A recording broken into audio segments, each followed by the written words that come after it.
Shalom, მეგობრებო, მოგესალმებით ყველას. ძალიან უცნაურ ადგილზე ვიმყოფებით დღეს. ჩემო მეგობრებო, ვიმყოფებით დიღმის მასივში. ეს დიდ მთაზე, რომელიც აგერ არის წმინდა ნინოს ქანდაკების ზემოთ ჯვარზე. მოიწვიან. ესე აქ ვარ ზემოთ ახლა დაყოლებული ყველას. აქეთ რამე სიმაღლეზე ვარ და აქ მთელი თბილისი ჩანს ეს. ესე ჩემო მეგობრებო, რატო გადავწყვიტე დღეს აქ ამოსვლა? მოგესალმებით ყველას, რატო გადავწყვიტე დღეს აქ ამოსვლა? მოგესალმებით ყველას და მინდა გიამბოთ დღეს, იცით რომ მთელი ქრისტიანული სამყარო, მთელი შეიძლება არა, მაგრამ მართლმადიდებლური ქრისტიანული სამყარო აღნიშნავს ფერის ცვალების დღესასწაულს. ფერის ცვალების დღესასწაული, რომელიც მოხდა თაბორის მთაზე, ისრაელში. და ამიტომაც მთასთან დაკავშირებით ამოვიდი მე გადავწყვიტე აქ ამოსვლა და ჩავწერო ამ დღესასწაულის მნიშვნელობაზე, ძალიან მოკლედ გითხართ, მოკლედ გესაუბროთ ამ დღესასწაულის მნიშვნელობაზე. რითია ის დღეს ჩვენთვის მნიშვნელოვანი და რატომ მაინც ელია და მოსე გამოეცხადა იესო ქრისტეს? ამ კითხვაზე გავცეთ პასუხი. მეორე კითხვაზე გავცეთ პასუხი, რატო იესო ქრისტემ წაიყვანა პეტრე, იაკობი და იოანე თავისთან? ეს ძალიან მნიშვნელოვანია, რომ ესაც გავაახლოთ ყურადღება და რატო გამოვიდა ღმერთის ხმა და უთხრა პეტრეს, ეს არის ჩემი ძე, რომელიც მოუწონე და მას უსმინე. ამ სამ კითხვაზე ვეცდები ძალიან მოკლედ გითხრათ პასუხები, რადგანაც ეს ამ კითხვებზე პასუხი ჩვენ დაგვეხმარება ამ დღესასწაულის სწორი არსის გაგებაში და მნიშვნელობაში. რას გულისხმობს? მე არ ვამბობ, რომ სხვა განმარტებები არასწორია, ყველა განმარტება სწორია, რომელიც ჩვენ გვაშენებს და წინ გვაგმევინებს უფალში ნაბიჯს. უფალი სხვადასხვა დონეებზე ელაპარაკებ ადამიანს და ადამიანის ცხოვრებაში და ასე რომ ვთქვათ, რომ სტანდარტად ავიღოთ, რომ ეს მარტო ჩემი განმარტებაა სწორი, ეს არასწორი იქნება ჩემო კარგებო. და ეს უნდა გავითვალისწინოთ. მაგრამ არის ის მომენტები, რაც ისტორიული კონტექსტის ცოდნა აუცილებელია და ამ ისტორიული კონტექსტის სწორი ცოდნა გვეხმარება შემდეგ სხვადასხვა სიღრმეები დავინახოთ ჩვენ სხვადასხვა დონეებზე. და ეს არის ძალიან საინტერესო და მნიშვნელოვანი და აუცილებელი სამის ცოდნა ჩემო კარგებო. მაშასე დავიწყოთ, რატო პეტრე, იაკობი და იოანე ყავდა იესო ქრისტეს საყვანილი? თუ თქვენ დააკვირდებით სახარების პასაჟებს ჩემო კარგებო, თქვენ დაინახავთ, რომ პეტრე, იაკობი და იოანე სულ იყვნენ იესო ქრისტესთან. სადაც კი იესო ქრისტე მიდიოდა, იესო ქრისტეს იესო ქრისტეს ისინი მიყავდა. რატო მიყავდა? ებრაულ ტრადიციაში ჩემო კარგებო, ჩვენ უნდა გვესმოდეს, რომ რაბინებს ყავდა მოწაფეები. ამ მოწაფეებში იყო გამორჩეულობა.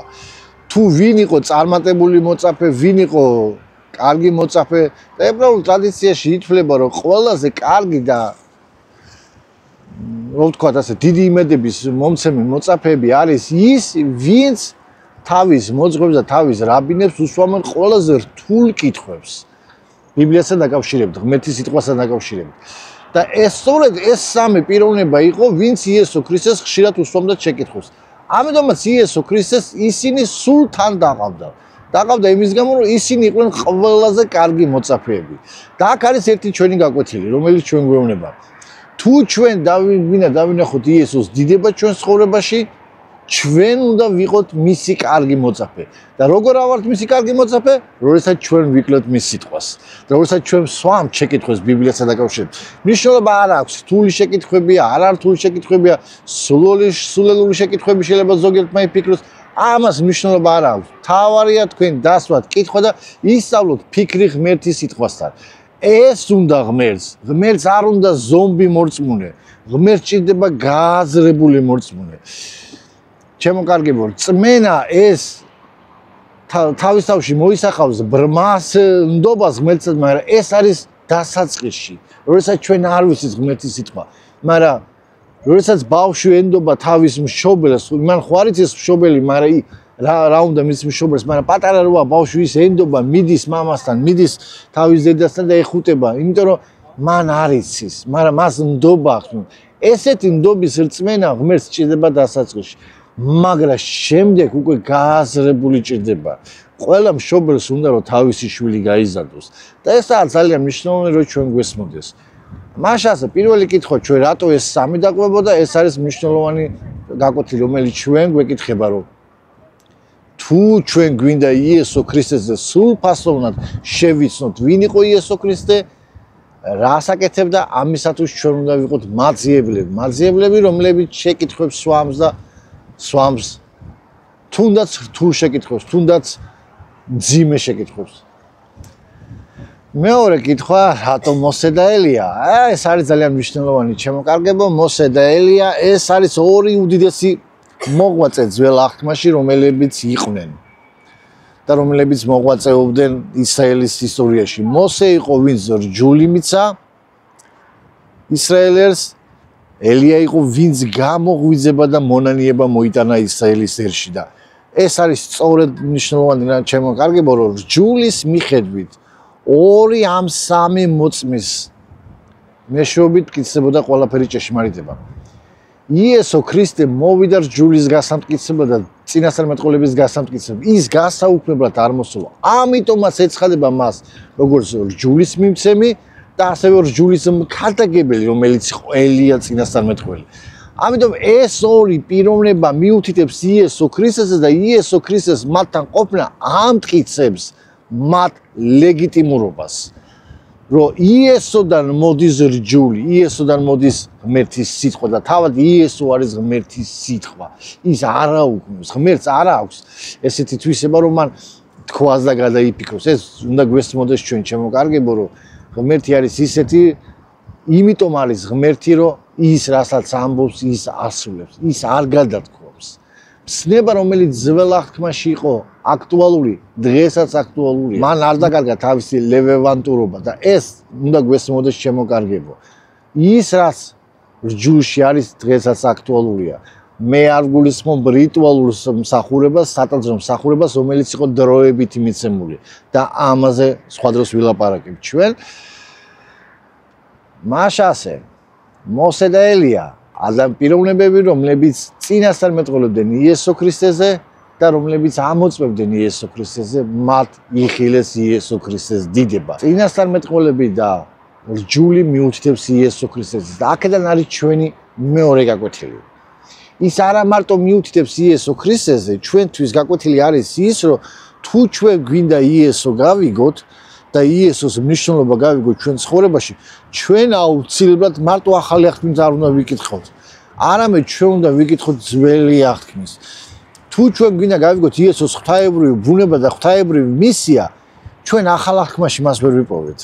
ახალ აღთქმაში იესო ქრისტე განკაცებული მოვიდა. მაგრამ ძველ აღთქმაში ის მოქმედებდა როგორც უფალი და ღმერთი. და ამიტომ ჩვენ თუ გვინდა გავიგოთ იესო ქრისტეს ღმერთობა, ჩვენ უნდა მოვძებნოთ ის პირველ რიგში მოსეს რჯულში და შემდეგ წინასწარმეტყველებში. ესაა ძალიან დიდი გაკვეთილი, რომელიც ჩვენ გვინდა.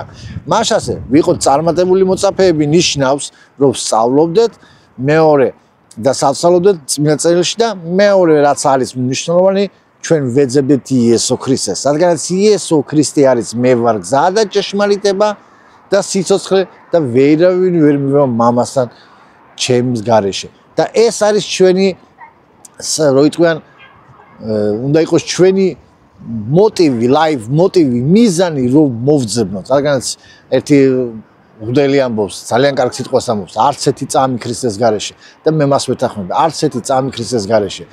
ღმერთის სიტყვაში ვეძებოთ იესო ქრისტე და ჩვენ შევიცნობთ მის ნიმუშს. რადგანაც თვითონ პავლე ამბობს, ყველაფერს ვივიწყებ და ყველაფერს ნაგვად მივიჩნევ, რათა შევიცნო ქრისტე. ქრისტეს შეცნობა ეს მთელი ცხოვრების პროცესია და ამ მთელი ცხოვრების პროცესი მიდის ძველ აღთქმის წიგნებიდან იწყება. ეს არის ძალიან მნიშვნელოვანი ჩემოკარგებო, რომ თქვენ გესმოდეს. და მესამე, რატო ამბობს ღმერთი, ეს არის ჩემი ძე და მას უსმინეთ. თქვენ იცით რომ ებრაელები ელოდებოდა მესიის გამოჩენას და მესიის გამოჩენას უნდა მოეტანათ საათასასოფევლის სამეფო. და ამას ელოდებოდნენ ებრაელები და როდესაც გამოვიდა მოსე, ელია, პეტრეს ეგონა რომ აი უკვე მოხდა წართა გაცოცხლება, მოვიდა დრო და უკვე აი დადგა ჟამი იესოს გამეფების და მოდი დავდგათ კარავი. პეტრემ გაასწრო მოვლენებს. ლუკა აღწევს რომ ამბობს რომ მან არ იცოდა რას ამბობდა იმ მომენტში, რადგან ძალიან დამძიმებული იყო, ღმერთის თანდასწრება იყო, იესომ ფერი იცვალა, იესომ გამოაჩინა თავისი ღვთაებრიობა. თქვენ წარმოგიდგენთ, მოსეს და ელიას ზეციდან მოევლნენ ორივე და ამ დროს ესეთი რამე ხდება და ავლენს თავის ღვთაებრიობას და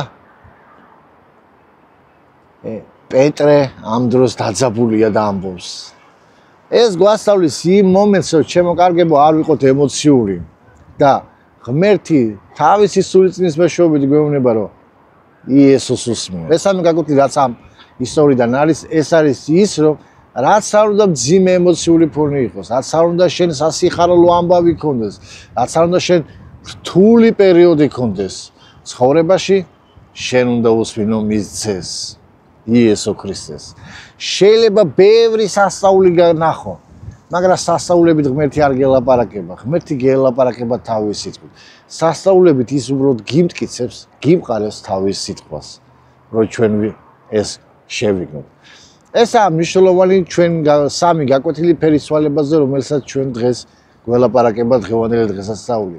მაშასე ვინც აღნიშნავთ ამ დღესასწაულს, გილოცავთ ჩემო კარგებო და ეს ფერის ცვალება იყოს თქვენთვის ამ ყველა სამი გაკვეთილის საწყისი, რომ პირველი რომ ვიყოთ საუკეთესო მოწაფეები მუდამ იესოსთან, მესამე, მეორე ვეძებოთ იესო ქრისტე მის სიტყვაში და ყველა ჩვენი ცხოვრებისაულ ასპექტებში და მესამე, ყოველთვის ვენდოთ მის სიტყვას, რაც არ უნდა სასწაულები, გარემოებები ხდებოდეს, მისი სიტყვა არის ის ჭეშმარიტი და უტყუარი, რომელიც უძლებს საუკუნეების გამოწვევაში.